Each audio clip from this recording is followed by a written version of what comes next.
There's all these slanty-eyed people running around and can't even get my chicken anymore. Hi, I'm Andy. And I'm Roger. And welcome to The Middle, where we try to have thoughtful conversations about awkward topics on our search to find the middle.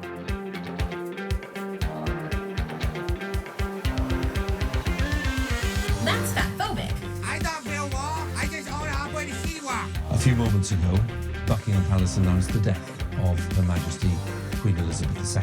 I act as if God exists. Put your masks on. How dare you? You have stolen my dreams, my childhood, with your empty words. Roger. Andy, how you doing? Good. And you? Yeah, not too bad. Good to kind of celebrate our year on air. How do you think we went answering Ruben's questions last week? The only thing I remember was the bit where he said that you were conservative. You were taken a bit aback about that, the allegation of... Yeah, I was a bit triggered by the whole conservative label. I must admit, as I say that, wearing a hat that has a camouflage Australian flag on my head. Well, you were wearing a MAGA hat last week, so... Just to be clear to everyone listening, it wasn't a MAGA hat.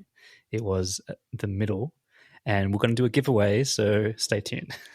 What did they say about honour your idols? Or look, we did have a bit of an exchange afterwards, actually, about the label conservative.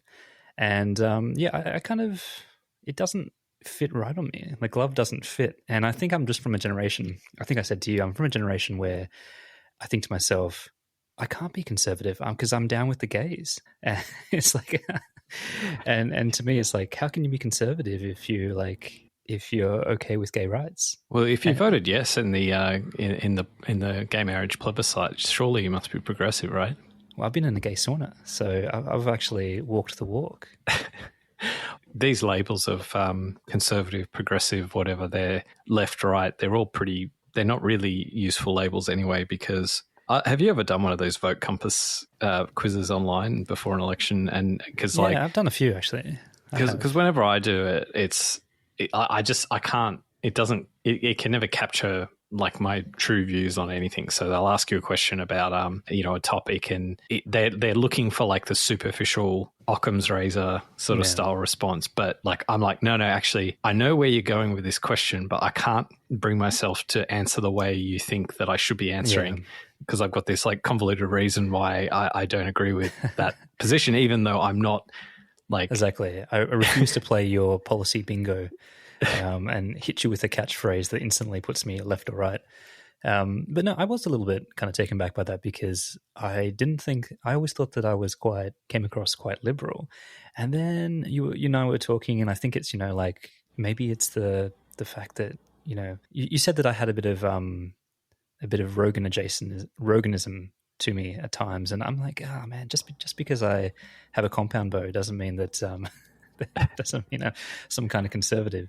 But you have heard this term alt-right adjacent. There's actually like a separate tribe of people who I think they're kind of like contrarians, right? So it's not that they're contrarian in any kind of conservative or progressive way, but there's something about like, so someone like Joe Rogan can fit like a conservative stereotype in some dimensions, like things like hunting and that kind of space, right? But then equally can fit like a progressive mold in other spaces. So like with drugs and like use of psychedelics and, so there's these sort of dual personalities. And I think it's just like a contrarian element to, and so then these people get called alt-right adjacent because there's some overlap in the circles that they engage with. Well, yeah, I think that Rogan and many others like him actually break the mold in a lot of ways, right? Because they are very socially liberal. And I think that they're not innately interested, have grown up being interested in politics and party politics, so they just kind of are what they are, and they have their interests. And look, these people are comedians, they're kind of like quasi celebrities, working actors, things like that. They're never going to be conservative. Like, they're in a crazy artificial world that is predominantly liberal and artistic. There's no way they're anywhere near conservative. Well, not conservative, but they definitely aren't. Again, the labels like conservative, progressive, like if you take them to what they truly mean, it's actually all about, do you want change in society or you don't want change in society? I mean, that's really what conservative, progressive is all about. But actually there's these different ties that group these people together that's quite different. So I guess in like an elite in a city, you know, the elite class kind of thing, they don't fit that mold. And so if the elite class is sort of traditionally considered progressive, then they don't meet that elite class definition of progressive. Yeah. So I think it's more cultural than it is genuine. Yeah, I agree. So I think we should move on to a new segment here for us on the middle. So we, from time to time, do get the odd question come through via our channels, and if you do want to reach out to us, you can contact us we've got an email address listed in our show notes, and there's other ways you can contact us. But we do get the odd question, and we thought we would have a crack at answering one on air or on delayed we broadcast. do have quite the backlog, and apologies to anyone who's taken the time. We're going to start going through that backlog systematically every week now. So this one, we'll keep it anonymous who asked it, but it's a fairly delicately and formally drafted question, so we thought we should give it due consideration. So I'm going to read it out. Roger, there's a bit targeted to you and a bit to me. So the question goes as follows. Long-time listener here, and I've got a question that's been bugging me since your episode Dollars Up, Pounds Down. Roger, during your banter about Black Friday and the way it seeped into Australian culture, you touched on something interesting about the pricing of white versus black electronic products, calling it the Apple effect. This got me thinking, do you guys believe this pricing strategy is purely driven by aesthetics and brand emulation, or is there a deeper consumer psychology at play here? And Andy, what's your take on whether this kind of pricing strategy is ethically sound, or does it exploit consumer perceptions in a way that's problematic? Would love to hear your thoughts on this in your next episode. So that's a bit of a mouthful. Yeah. I'm actually just curious why we got allocated those separate questions. But anyway, we'll. Well, I think I know why. So again, reading between the lines, when the listener is saying a deeper consumer psychology at play here, I think we're kind of heading towards the driveway of like white privilege and whitewashing, and this idea that potentially all the good things in life and all the aspirational things in life are associated with whiteness, and being of color potentially is not as valuable. I think that's kind of where the listener is probing. But for the most part, I think it's much more that Apple is a successful brand, and if you're trying to signal to the market that you have a piece of that Apple magic and that fashionable kind of electronic that you'd be happy to be seen with, yeah, I think they're just trying to hop on that bandwagon. Okay, so my take is that ethically sound is the question for me. I'm not sure why I'm the arbiter of ethics on this one, but I'm too conservative to answer that. So. Look, this is a classic example of what in economics is called price discrimination, which is where you want to charge different consumers different prices for essentially the same good based on their willingness to pay. So in the context of electronics, you have, or any product for that matter, you have manufacturers saying, well, we could just have the one color and charge the one price, or we could throw a few different versions of the product, slightly different colors. And there will be some consumers who don't just want the regular stock standard black camera, black whatever, black laptop, whatever it is. There'll be some who will want to like show off with the white version of it. And those customers will be willing to pay more. And it's good marketing. They're capturing more dollars from customers. So is it ethical? Well, if consumers value it, then I don't know that there's any ethical problem. Is there some underlying racist aspect to it that we should be concerned about as a society? Well, I don't know. I think it's probably could go the other way if the fashion were different. So I know that wasn't it the new Apple laptops, they have this like darker variant of the laptop, which only is available on their premium variants, right? So it is going the other way, right? So it's that Disney effect.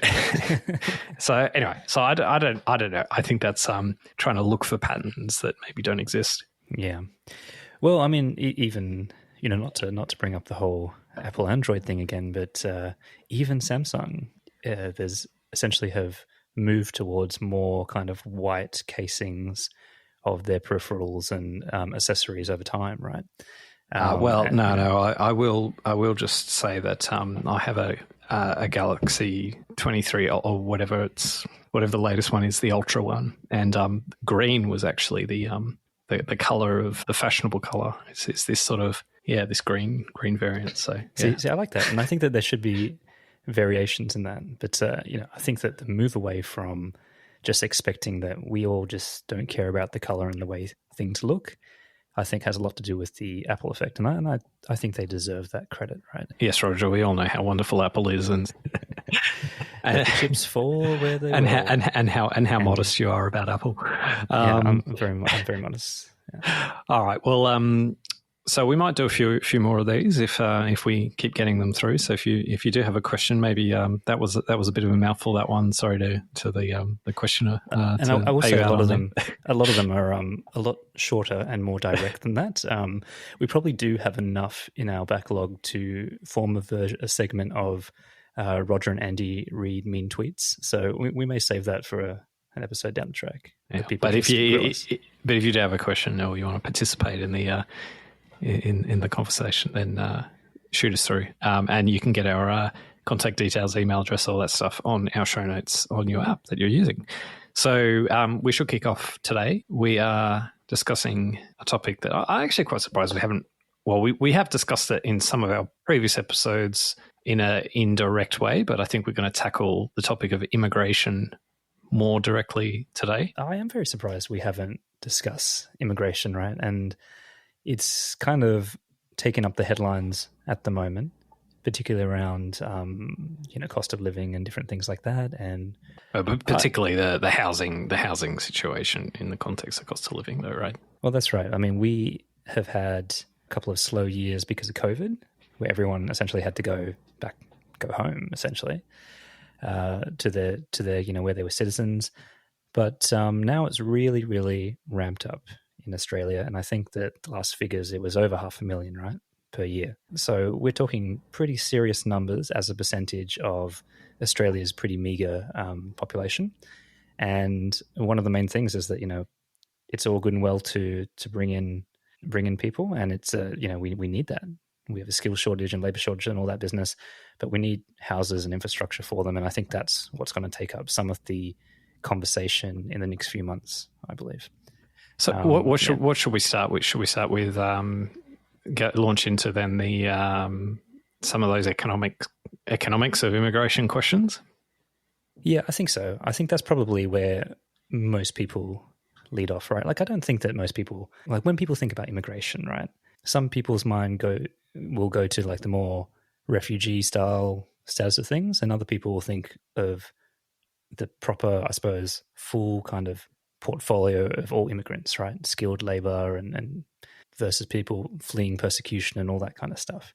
So I think it's kind of good to maybe talk about where the news is going to go, which is, do we need to pause immigration? What impact are they having on the economy? How much are they doing for us? How much are they kind of causing and exacerbating the cost of living crisis? Yeah, okay. So maybe just to throw some perceived channels through which immigration can be seen by the community as being bad or against the interests of those who are already here living in Australia. We've mentioned the housing one. So, just the sheer fact that you have more people, you need to house them, right? So, and I do remember, like, especially during COVID, where some of our inner city areas kind of became harder to, if you were an investor, harder to rent out or get, rental prices went down in inner city areas because, workers weren't going to work, but we also didn't have students and the like, which tend to live closer to the universities, which are in the center of the cities or near the centers of the cities. And that's now kind of snapping back to normal, but then some, because you've probably had a couple of years of, lack of supply being added and so on. So that's the first one. The next one would be, the old South Park quote, took my job. So, oh my God. This idea of competition, right? So, and look, I don't think we've had that quite as severely in Australia, because I think in America it tends to be like the whole like Mexican, immigrants kind of taking a lot of the working class jobs, whereas I think in Australia we tend to have more sort of skilled migrants. But nonetheless, there's this notion that like a lot of the entry-level jobs, are harder to find because there's too many immigrants or whatever. I think it's kind of like the opposite. You hear like during COVID where we couldn't get enough people to, pick the fruits because the backpackers weren't there.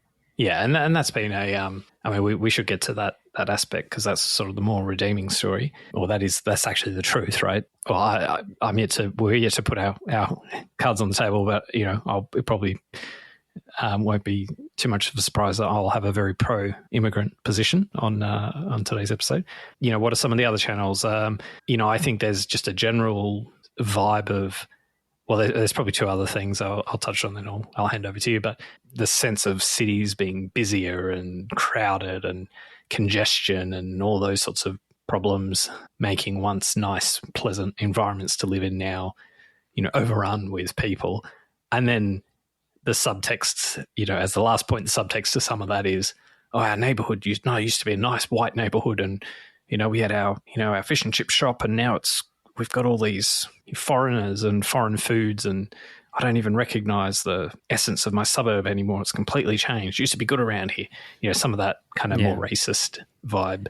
Like when I think about, I'm not going to go into the waves and of immigration and all that, but I think the one that kind of draws to mind around this is really at the end of the Vietnam War in 75, essentially Sydney in particular, in Cabramatta, in a suburb called Cabramatta, took home to a really large population of Vietnamese immigrants, right?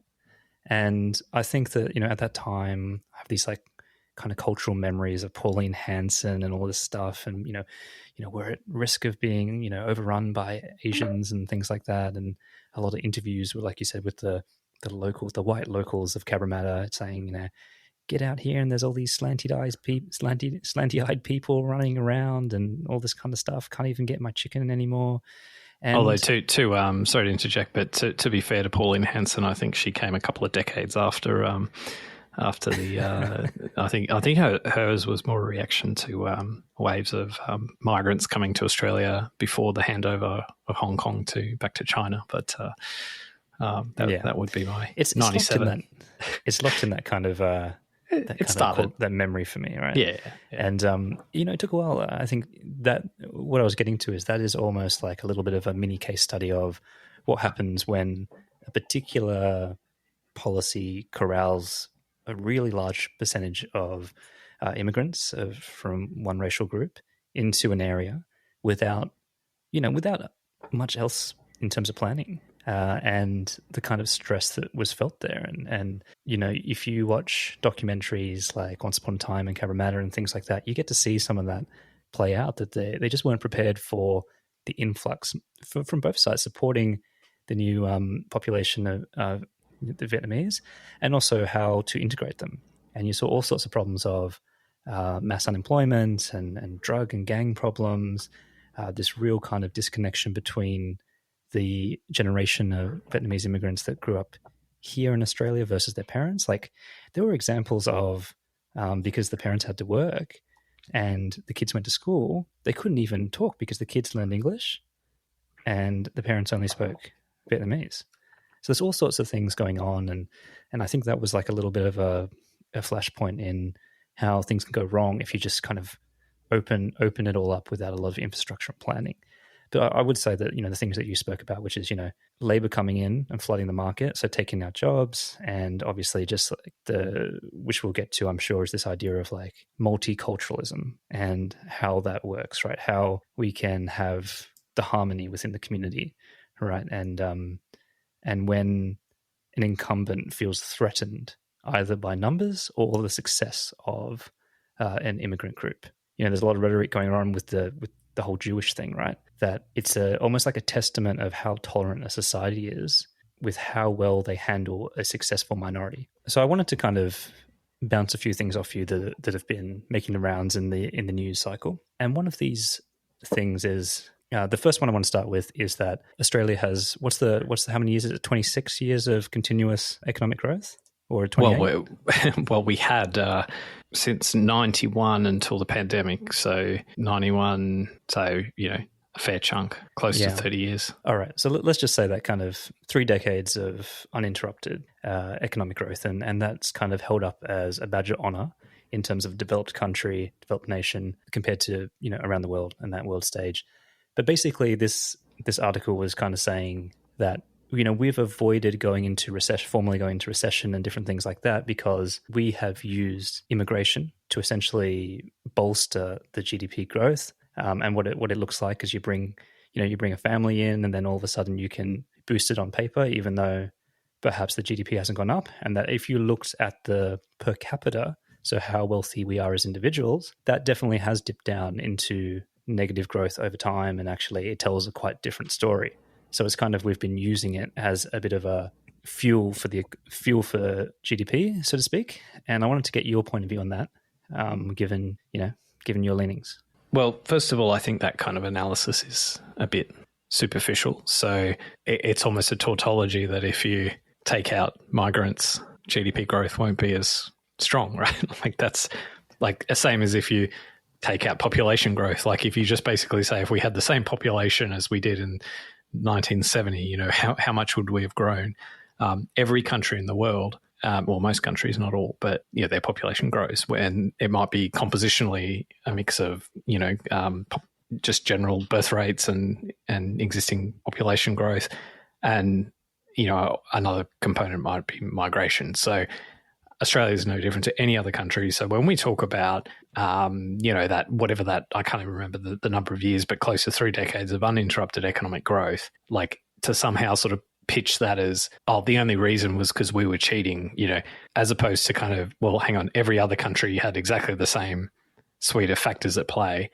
And equally, if you look at their per capita GDP figures, you'll find exactly the same thing. Like the GDP output per capita always fluctuates. It's a lot more variable than GDP growth itself because, it's on a per unit basis, per person basis, rather than a aggregate sense. And I don't think it's really meaningful to unpack it in that way. So you see no evidence of opening the gate for a few unproductive grannies to bolster the balance sheet at the end of the year kind of thing? Well, if you bring a few unproductive grannies into the country, you're not going to be contributing to output because those unproductive grannies are not going to be contributing any GDP, right? So if they're not working, they're not contributing to economic output. So they might be contributing to demand, but not output. So I guess, when we bring people into the country and they're working and we're producing more as a result, then yes, the GDP's figures will go up, but that's so what? Like that's like saying if we, bring in capital from abroad that our GDP will go up. So, why are we saying this is, something, some sort of conspiracy behind this? But I think the core of the question that we should be asking isn't necessarily, it's just masking immigration's masking sort of some weaker performance in the Australian economy or something like that. But it's actually to ask ourselves the hypothetical question of, are our per capita living standards increasing or decreasing as a result of immigration? And so like the subtext, I haven't read the article you're talking about, but it sounds like the subtext of that article is saying that actually our living standards have been falling, and hey, maybe this immigration thing might be part of that picture, whereas the reality is actually quite different. So when the Productivity Commission has looked at that question, they've concluded that no, immigration actually makes every Australian better off. So it doesn't just make the people who come to Australia their lives better off. It actually makes their neighbours who were born here better off as well. So there is actually a very positive story, even if you're you're not an immigrant yourself. You don't have nothing to do with any immigrants. You're better off. Not everyone. I mean, there might be some people who, find it hard to get a job. There's all these sorts of distributional effects, but the average Australian is better off as a result of our immigration policies. Yeah. I guess what was implied in the article was a cynical view of some kind of masking. So I'm glad we kind of had a chat about this, to put it in reference of what every country goes through. And then I suppose the second part was really just saying that, the incentive to bring immigrants in to bolster and expand the economy is one of the main points of what has caused the current housing crisis. This idea that we're bringing people in at a rate where we're just not building any stock. So take, for example, this year where we bring in 500, 600,000 people, they're just not those houses for them. And how can we say that it's making us all better off when this is the number one thing we're dealing with? Yeah, well, definitely. If you have a circumstance where you don't, like let's say every dwelling in the country is already occupied, and we have another 500,000 people come, then there's got to be some rationing of the existing dwellings, right? And the vacancy rates, right? Like the vacancy rates kind of are crazy too. So I guess the more shock attitude, which I don't think this article was totally written in that vein, but the more shock kind of view would be like they would have known well, these policymakers, that we're bringing in people that don't have the right infrastructure, but we're bringing them in because it's an easy kind of way to predict expansion. So if you have a look at some of the data on housing starts, as in, when new dwellings are being built, constructed, and the pace of growth of housing starts and population growth, and you look at those series sort of on the same chart, right? And then you look at house prices, you can definitely see a relation, and it's not surprising. Like if housing starts, as in the new dwellings being built, doesn't keep a pace with population growth, then house prices sort of go up. Now, I think we've had a lot of different effects going on in particularly the last 10 years around asset price inflation, because we have had, even though they've gone up now, but we have had very low interest rates over the last decade. And there's other effects going on there that, also account for a significant share of the, house prices going up. But nonetheless, when you're not making enough houses for the people who are going to live in the country, then you've got to expect something to give. But I think at the same time, we've got pretty much full employment here in Australia. We've got very low unemployment rate, and it's hard for businesses to find staff.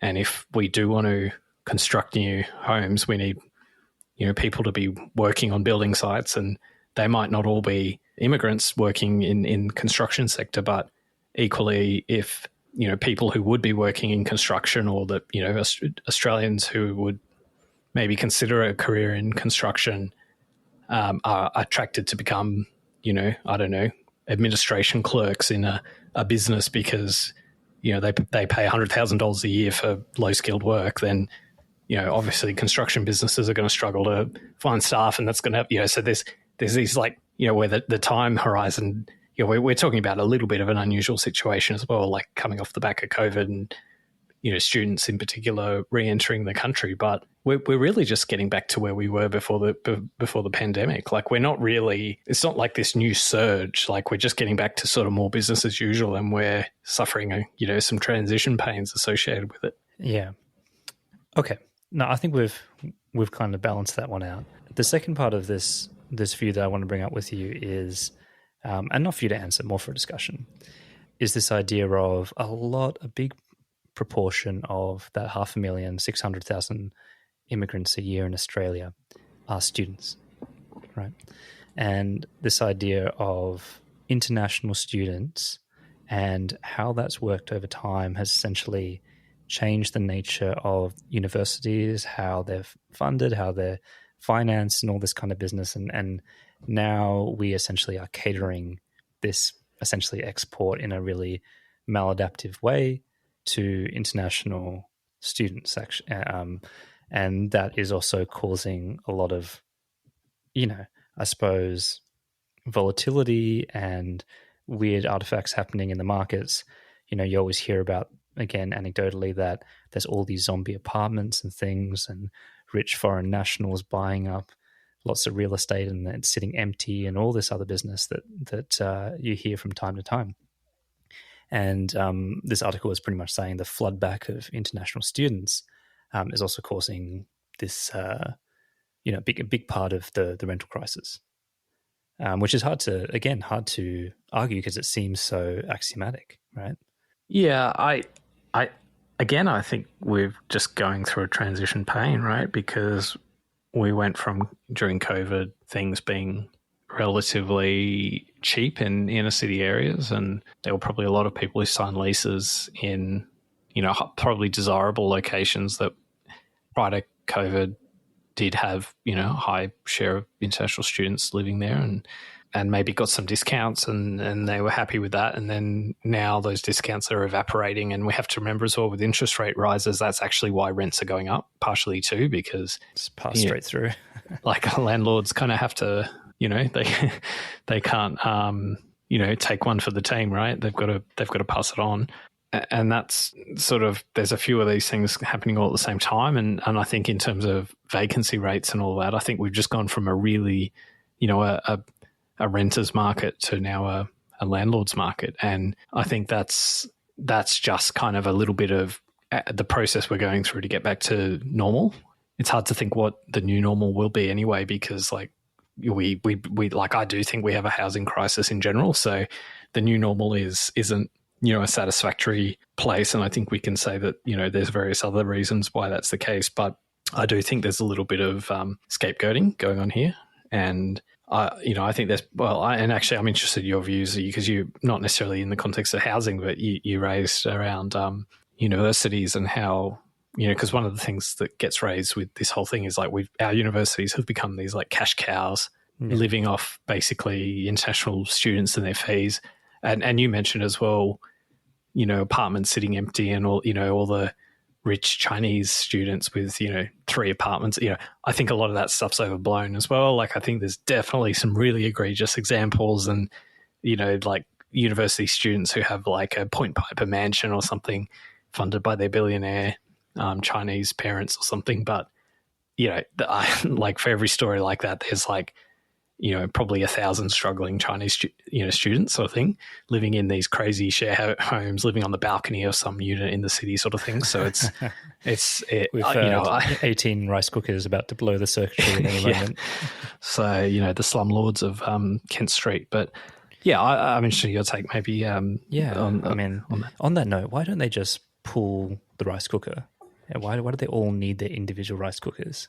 That's the thing that I don't understand. Like the whole idea of a rice cooker is meant to be like communal, right? Like make 2 cups of rice a day each, right?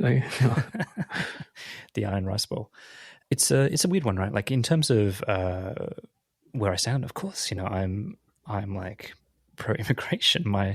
My whole family history and stuff is like that. But what I would like to kind of put out there as a general premise, and most immigrant kind of families would understand this, is you would expect them, you expect like Asian immigrants or, Lebanese immigrants to feel very sympathetic to open borders and things like that. It's actually quite the opposite. If you come from a place that has been and there's kind of hard issues at play sometimes, and you've come to another country for a better life, the last thing you want is like any kind of idea that by letting everyone in, that it's going to, ruin the lucky country. And I think in some ways, immigrants the attitude can be quite selfish in some ways, where it's like the same way when anyone buys, like when boomers buy property, right? It's like, I got in the market and now no one else gets to go in. It's like, I'm in now, I'm safe in the council, no more new developments. I will not tolerate it, because you're going to ruin my patch. And I do feel like there's a little bit like that sometimes, right? And then, the forces that drive that are this idea that to be successful in a new country, you do have to assimilate. And so and it's like a hyper assimilation, right? It's like an evolution on steroids. So you tend to then like go a little bit native, and almost sometimes, like I think, I'll just take Asians, for example, they look back at some of the, the cultures back at their home countries, and they kind of almost make it a bit us and them in some ways. Like, I don't think it's like, unlike other cultures, I don't think it's like, we need to be more like Malaysia or Thailand or something. It's like, no, actually, I like that Australia is different from those countries, right? And if I'm missing Malaysia, I'll go back to Malaysia for a holiday. It's not like I want to bring all that here. So I do think that I just wanted to kind of put that out there, that that's kind of what I have experienced in terms of conversations, anecdotally, different attitudes towards that stuff. So I think it'd be a mistake to think that every, immigrant is very pro-immigration in general. Yeah. And so the bit about the students, I will kind of say that it's been a long time since I was at uni, but I do have obviously a connection in there, even through work and other things around programs and stuff like that. When it comes to specifically kind of like Chinese, Asian and kind of money that comes through there, and the Middle East as well, actually, with students and things, some of the stereotypes definitely are true. Like, and they are very, what's the word you used? Egregious. Like, I think any student that has money, it's always an international student, and they're always driving, a luxury European car. They have the apartment, they have this, and they have an attitude, a very much like a privileged attitude, right? So I think that there are real reasons why that stereotype is around, but like obviously on a population size, that's neither here nor there. It's more this kind of thing around like how the university has adapted to that funding, that I think anyone who looks at that and how much the fees are inflated and all that kind of stuff, you can almost see the writing on the wall that this is actually not a good thing for the institution. You might not always be able to articulate exactly why, but this idea that, a foreign national is paying literally like 20 times the fees, and then obviously that's going to command 20% of the attention, power, and other stuff over time it's not necessarily a good model, right? For when you're trying to convince people that this kind of immigration is good. So yeah, I'll kind of put it on that term, and I don't think I don't want to dwell too much on the university sector, but I do think I know I've ebbed and flowed on my views on this. Like, at one point, I probably had the view that our universities are like addicted to revenue from international students, and to your point, that the institutions are being compromised, and their capacity to deliver for domestic students is, or the incentives for them to build the right things for like an enduring institution that is going to sort of appeal to all the higher ideals of what higher education is all about. Those incentives are kind of driving them in a different direction to that. And it's also just like, let's be honest, it's an area that is rife for undue influence from foreign actors. Yeah. Well, I think just in terms of, at the end of the day, if like, 80% of your capital budget's coming from billionaire donors like Chow Chak-wing, then, or whatever his name is, then like there's that's You're in a vulnerable situation, speaks. Right? Like, yeah, but like but I have probably ebbed and flowed in my views, because I think the university and the, like, let's say the Oxbridge sort of sense of the aspirational sort of sense of what a university is declining. I think it's on the way out, and I don't think the labour force of the future will be beholden to these institutions. So I think increasingly employers will look for other ways to verify the skills and qualities of their future workforce. Yeah. And universities that makes me sad too, though, because it's kind of like you said, is then these institutions are in it for a good time, not a long time, but really they should be thinking about how to make an enduring. But see, it comes back to that whole conservative versus progressive discussion, because all of these really long-running institutions are very conservative and they don't change and they don't adapt, and that's really good for certain things. But when it comes to training the masses, like as in, we would aspire to have, I don't know what percentage of school leavers, but like the majority of school leavers go to university. I don't think that was not what universities were built for. Universities were built for, the top 5% of academic graduates from, like to dedicate their life to sort of study these higher forms of inquiry and stuff. I agree, right? But the problem, I think, is that at the moment they've been addicted to the funding, the finance, and the structure of it so quickly.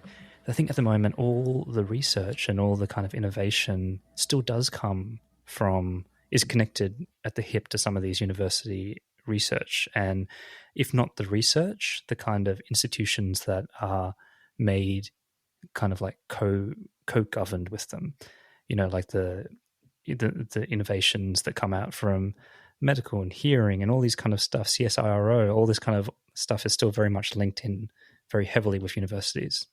Yeah, but I think a lot of those sorts of, there's like a dual track system within the university sector, right? You've got the part of the university that's very much got a commercial, approach, which is all about selling degrees to international students. And then you've got the other, and then that's actually what's cross-subsidizing the other part of the university that's actually all about genuine, and let's be 100% honest about it.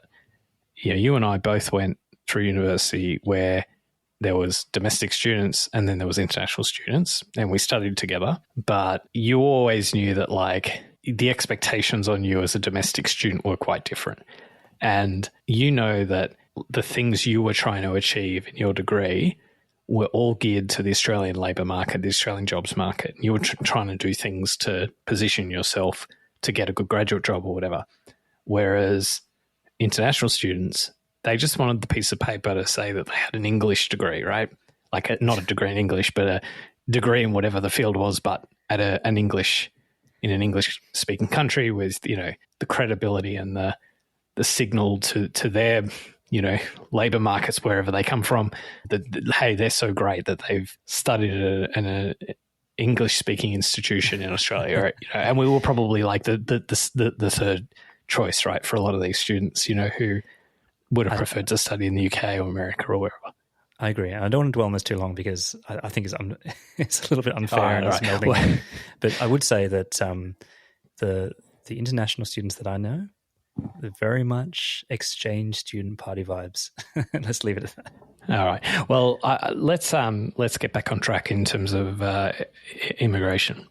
So we should turn now to the ethics of immigration. So I'm going to pitch to you two models or two ways of viewing it, and then you give me your thoughts. So, yeah, model one is we're exploiting immigrants to do our, we want cheap labor, so we exploit them. We bring them in to deliver our Uber Eats meals and at low pay, and drive our taxis and do all the manual labor, cleaners, and all the tasks that Australians don't want to do, right? And shame on us for exploiting the goodwill of people from other countries.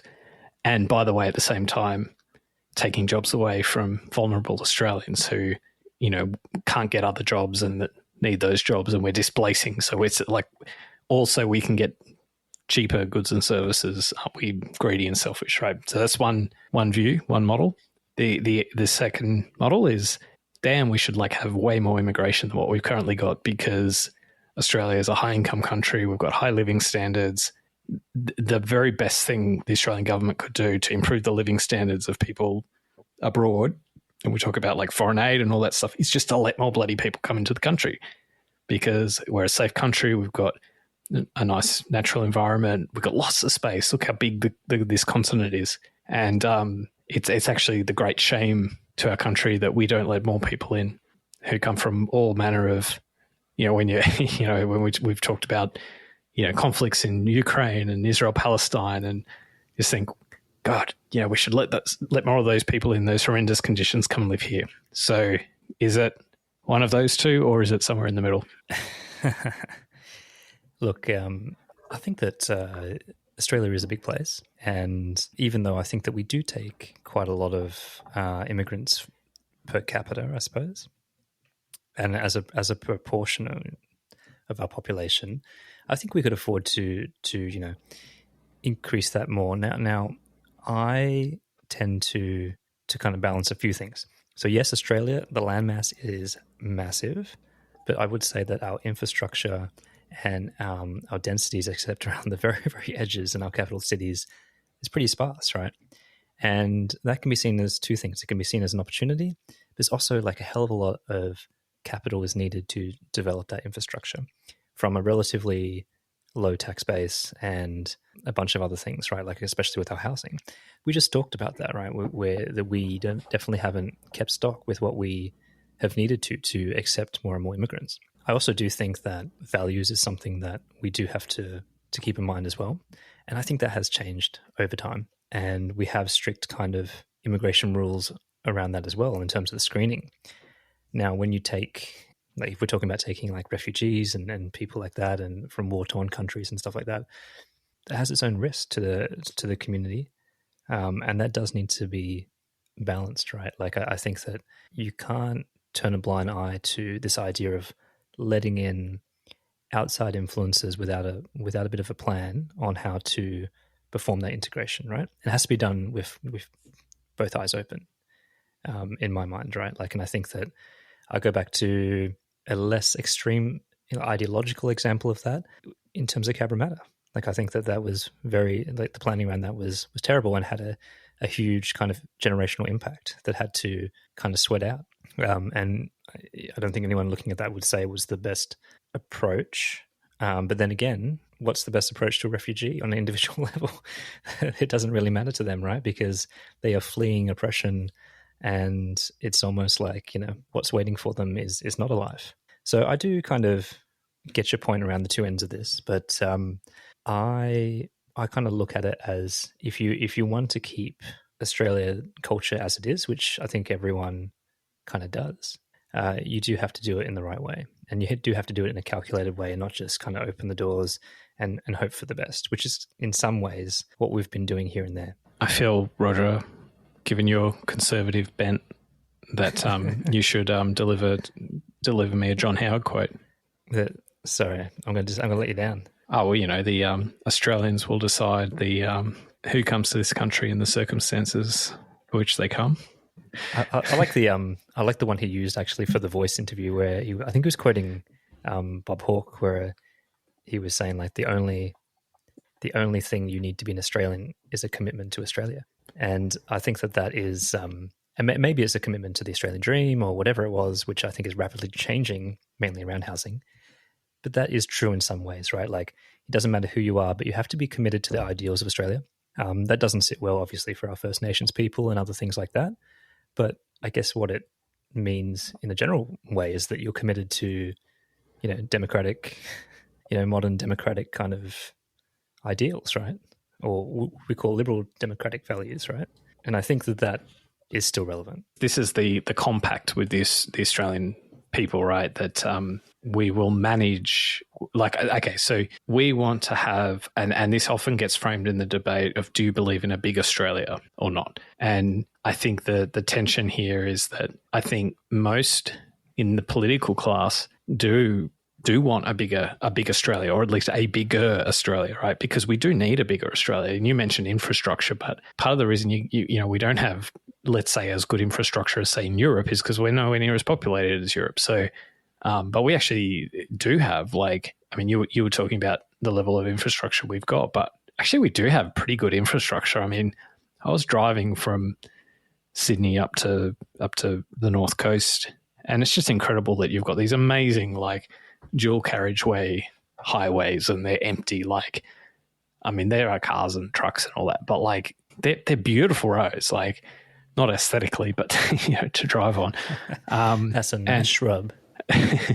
And like, we do have good infrastructure in this country. It's just that when we've got, like, these cities dotted, 700 kilometers apart from one another, that I mean, you're not going to have high-speed rail and stuff like that. But I think we do need a big Australia because, it's all about protecting our country, from threats. It's about giving ourselves the best economic opportunity. We've talked about before about immigrants being a net positive, and of course we do bring in skilled migrants. We don't just take anyone who puts their hand up.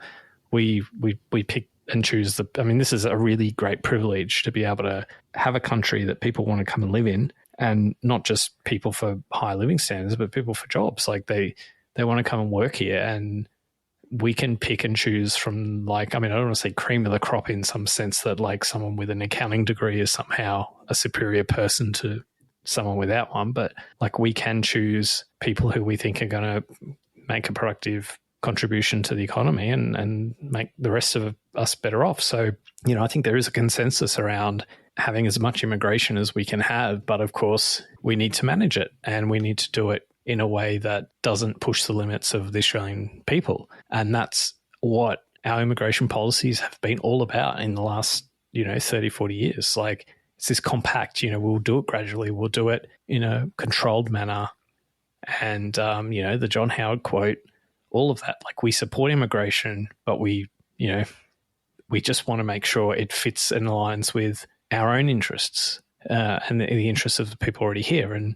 But I think at the end of the day, when you look at Australia and you compare it even to other developed high-income nations and you say, where would you rather be living? You would struggle, I think, to objectively.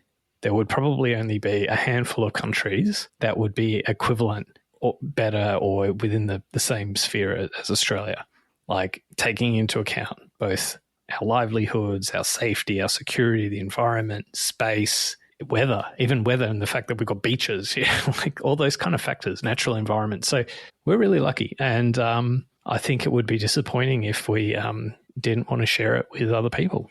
Yeah, and I think we do. And the other end of this is that through my corporate career, I've been exposed to a lot of immigrants on the kind of skilled kind of side, right? And we import a lot of talent in the upper echelons of business in Australia, and especially in our capital cities. And like the dream of coming from Europe and living in Bondi Beach or in Rushcutters Bay and stuff like that has an international draw and an infamy that serves us well, right? So yeah, absolutely, it's not just accepting more refugees from Palestine or something like that, right? It's a very mixed portfolio, which is a good thing. But I think we are still kind of not coming to grips with the ethical kind of boundaries of this, though, really, because we're still talking about what works for what is acceptable for the Australian population, rather than how we should be kind of putting a moral lens on this. Well, actually, I think the more the harder case to sort of consider is not Australia, because Australia is actually historically, in terms of workers' rights, we've always had like high standards, right? And we've always had high minimum wages, and it's never been accepted, at least not in modern Australia, that we will bring in international migrants to depress wages and to basically, we'll have a two-tier, two-class labour market where we'll pay immigrants, much lower than we will pay Australians. Like, immigrants that come to Australia to work, not only do they receive the same minimum wages and, laws and protections, minimum employment standards, but as a test of them coming into the country, there needs to be evidence that they couldn't fill the job locally. They need to be paid usually even higher than the minimum wage because every job is market tested. So they need to say, well, the market wage for, let's say an accountant is actually not the minimum wage. It's actually more like $80,000, $90,000. So, but that's not true in other countries. So if you go to a place like Singapore or Hong Kong, you do see these two-tiered labor markets. You do see situations where, people come across the border from Malaysia into Singapore to sweep the roads, getting paid, much less. I mean, Singapore's a very rich country, right? But they literally have people sweeping the roads to make them clean in a way that, so they do have this two-tiered labor market. In Hong Kong, you have nannies coming in from the Philippines to, who get one day off a month and send all their money back home. So you do have a bit of exploitation, but I actually think the question in those situations is it actually exploitation? Because this is providing a job that wouldn't exist otherwise. It's not like we have nannies here in Australia that would get paid a higher Australian wage. We just don't have nannies at all. Whereas there are plenty of people from the Philippines who would come to Australia to work in those jobs. And we're actually, they're missing out because we've got this view that, no, we want to treat everyone equally in this really fair way. Yeah. Well, I've got a bit of experience in that, obviously, coming from an Asian background, and in Malaysia it's a similar thing where there's lots of Thai and Filipino maids are more commonplace for the middle class. I would kind of call out also in Australia that there's an element of this exploitation, and every now and then you hear it about in au pairs and things like that. There's a bit of a grey area there around how traveling. Aren't they usually British backpackers though? French or whatever, being tucked away in a mansion somewhere in Potts Point or whatever. But you do hear about those every now and then, and they're definitely. Does she cook? Cook something. But yeah, look, when I think of what I have been personally in contact with, and the culture around that, and say even just Malaysia, where the maids are there, there's not that unemployment because there's always someone, a labour force to kind of undercut and come in. There's a second class. You're very much right that there's this whole underclass, to the point where it wasn't that long ago where I personally experienced driving up to what we would call an RSL, and there's a sign that says like no maids or drivers past this point, right? So there's still like a lot of discrimination and like a class system in what otherwise is a very modern environment, and it has kind of question when you get there as a Westerner. So okay, let me just kind of paint a picture for you, and then we can dive into what we think is acceptable or not. So when I go see, say, my uncle or whatever, you get out of you arrive at the house, and usually it's a gated community or whatever, and you're at the driveway, and then there's like a clap, and this 50-pound kind of Thai woman comes out to kind of get your bags. And at the beginning, as a Westerner, you're like, oh, this feels really slimy, and no, like let me carry the heavy suitcase and whatever. And you feel really self-conscious and very uneasy about it. And and then the second is seeing their living quarters, which is usually off the kitchen, and it is literally like a walk-in pantry with a toilet. And the sad thing about all of this is you feel like that, but then 3 days in, you are totally in the groove. You're like, come get my bags kind of thing. Like it happens so quickly, and it's this kind of human nature thing around this idea of hierarchy. And it's not like a malicious thing, but you definitely get acclimatized to it in a blink of an eye. And there are good bosses and bad bosses, but unfortunately the power dynamic is very extreme in this circumstance. Now, what's afforded to this maid essentially is economic independence for not only them, but like their whole family back in the Philippines, right? Or wherever it is. The ripple effects of all this are like really long lasting, like the way that it affects the demasculation of the men back home and the problems that causes and all sorts of stuff, separating, breaking up families and all this kind of stuff. And it is really challenging to say, like, where is the line, right? Like, obviously it's a better life and that's why they do it. And, they're doing what they have to do to support their family.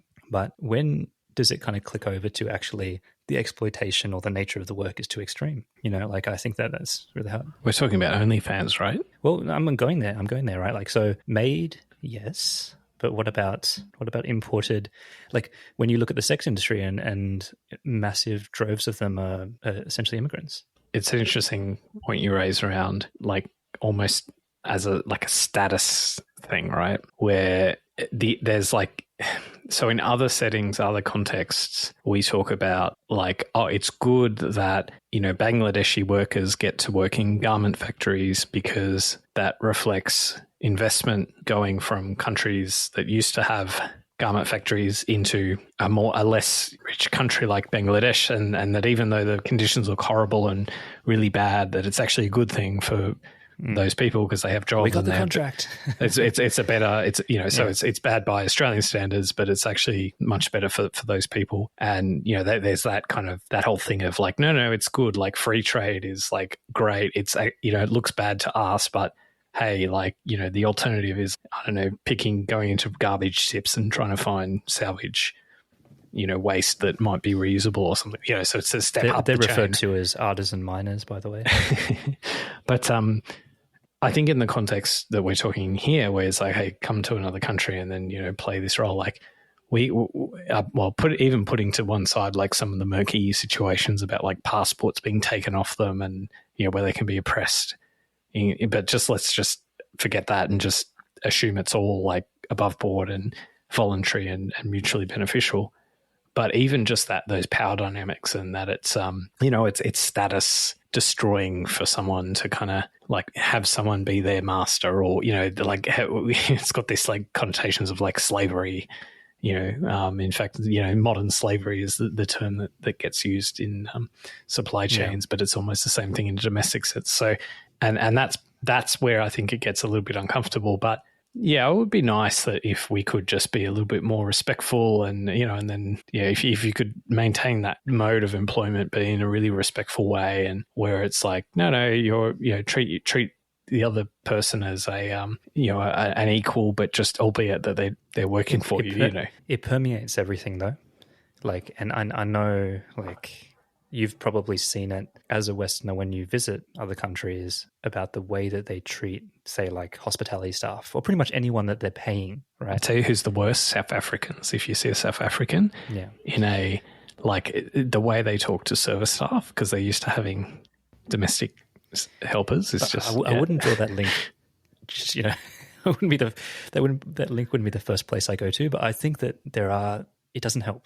And there are cultural elements, like, and I know, like the Asian countries are particularly bad. Like, if I'm paying for this meal, you as a waiter, like, I kind of like, it affords me the ability to talk to you like I own you for the time I'm in this restaurant. So my entitled, utterly disrespectful anecdote when it comes to this stuff is someone on Facebook that I'm connected with wrote a post condemning a Filipino nanny that I'm not sure exactly the relationship, but it was someone that they had, I think, arranged to come and live with them in Hong Kong to be their nanny for their child, and giving this like public outrage through Facebook at how selfish she was for falling pregnant and not being able to come. And like, but like, it's one thing to be privately like frustrated by that, even though the natural reaction should be, oh, congratulations, we'll find another one. Don't worry about it. Privately, you could imagine like, damn, we've got to go through the whole process of finding someone else now. But like, to publicly post on Facebook to expect empathy and from like, it just blows my mind that's how that person perceived the situation. It's a class thing, and I'm not defending her because that kind of stuff actually sickens for falling pregnant. No. But this idea that like I'm better than this, and we have kind of, if people are really honest with themselves, I think there is a little bit of room for that in everyone's dealings. There will be, you're a different person to different people. And I think that probably everyone has experienced that, right? Of like feeling like someone's below them in the hierarchy. And therefore, it's not that I am treating them bad, but I could. And actually, I'm good for not doing that. It's like when you call up one of those call centers and, you're talking from someone offshore. Like, there's no way that you talk to them. Well, sorry, I'm speaking for myself here, but like, I don't...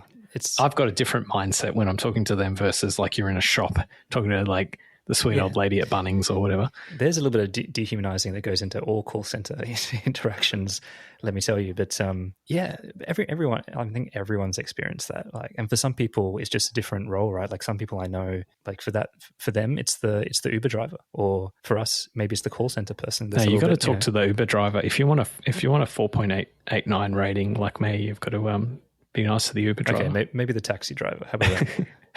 I think there's another aspect we haven't really touched on, which is refugees. So Australia is famous for having what is perceived by every other country on the planet as this really harsh refugee policy, which is where if you get on a boat and you come to Australia as a refugee, we'll send you to some godforsaken island in the Pacific, which I'm sure is actually really nice if you're allowed out. But nonetheless... I hope they have coconuts. You're straight to jail, straight to immigration detention if you come as a refugee by boat, whereas other countries there's different policies at play. And this was sort of like about 10 years ago where we had literally a election fought on the policy slogan of "Stop the Boats." Like, I still remember those slogans and the ad campaign. Less boats, more votes.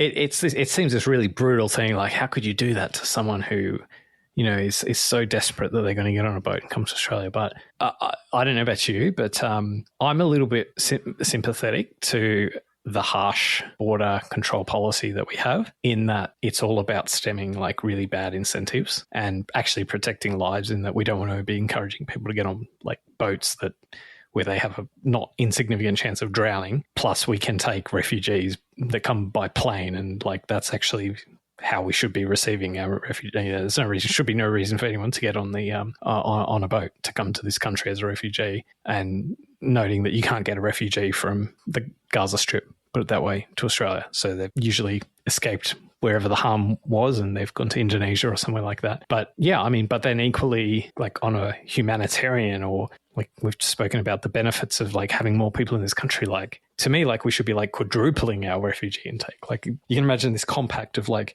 we're going to be really super harsh in that you can't come to this country by boat. You're going to be sent back, or we're going to do whatever manner of things to you if you do come that way. But like, we're just going to take a shitload of refugees. And I think we do take more than most countries on a per capita basis. But again, not that many, I don't think. Yeah, but per capita, right, which I think is relevant. I remember at the time feeling that it was one of like the first examples that I had seen in adulthood of like trying to pull at the heartstrings of a very sensitive issue, and it seemed very icky in terms of the politics at play, because I think deep down I knew that you can't like give in or set up incentives to essentially like a criminal element that is pushing this style of immigration and exploitation. Like the reality of what it takes to get on one of these boats is pretty horrific, right? And on one hand, you're like, oh, well, if that's what they're turning to, they must well and truly be desperate, right? And you do feel for them. But at the same time, like there are some lines that you don't want to cross either, right? Of like the people that are dealing with this, and you know, like certain coyotes crossing the border from Mexico in the States and stuff, like the stats there and the exploitation and the corruption. And so I think that as a policy, you can't encourage that.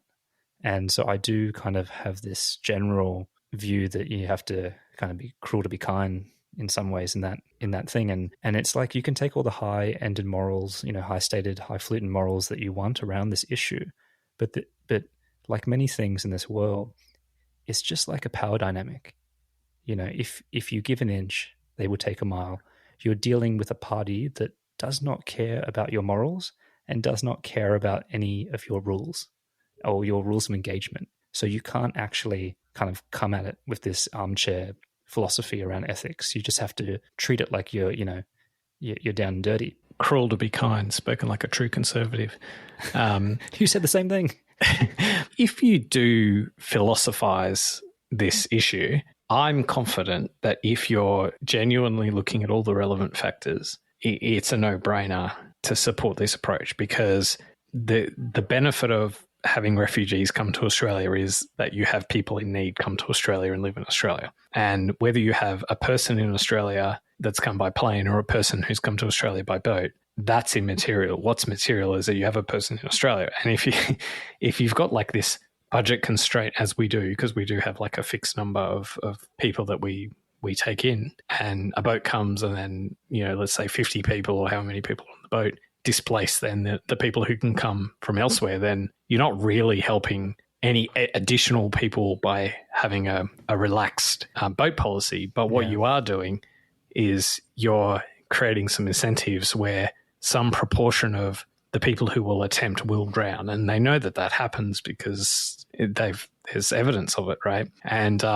they've tracked the boats, and some of them have, and some lives have been lost. So the counter to that, though, Andy, just on that point, is people would say the ones that are so desperate to put themselves into coming through boats. One way, you know, the right wing people would say, oh, they're queue jumpers, but the reality is probably more that they're that desperate and maybe their lives are that in danger that they're willing to do it. And I guess that's the other thing that, you know, we talk about one for one in Australia from a refugee point of view, but the real reality may be that person on the boat is at greater risk of. But that's just not true, because the counter to that is that the people who have made their way to Indonesia, and that's where they usually need to come to get on a boat, are so far away from whatever their original, you know, the original proximate cause of them being a refugee. Plus, not only that, but they've had the economic means to actually get to Indonesia in the first place. Whereas the actual ones who do need to come to Australia are those in refugee camps located in some godforsaken place. And those are the ones who have no hope. I mean, heaven would for them would be to be in Indonesia. That would be heaven to them. And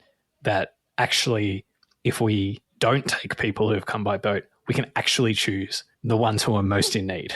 Like we get to choose, we get our pick. Now, I don't know if that's actually what happens or not, because there's all sorts of, national security screening and all that kind of stuff. So it's a little bit not quite as benevolent as what I've just set out. But nonetheless, like I actually think it very strongly goes the other way, in that those who get on a boat to come to this country, there's a significant portion of economic like incentives for them to come to Australia, as opposed to genuine, my life's in danger, or I'm displaced or whatever. Just one of the things is, though, with this sort of a policy where you have a lot of, let's say, European countries that have these very sort of, high-minded sort of views of, how terrible the Australian policy is, who basically refugees for them mean people coming on land across a border and don't even really truly understand the issue, and that don't understand the circumstances, don't understand the consequences, don't understand even the policy, giving a very superficial response to it. And that's the bit that's not helpful, because they're just jumping at like the shadows of like the superficial. How terrible, how could you could you do that to someone in need, It's like the Pink, the recording artist, having a go at how Australian farmers treat their sheep, because she's like, oh, they're needlessly mutilating their butts. I was like, no, we do this so they're not fly blown. You know nothing about this. There's plenty of angles that we haven't taken today. So one that's really relevant in this space is the High Court ruling on holding people in administrative detention.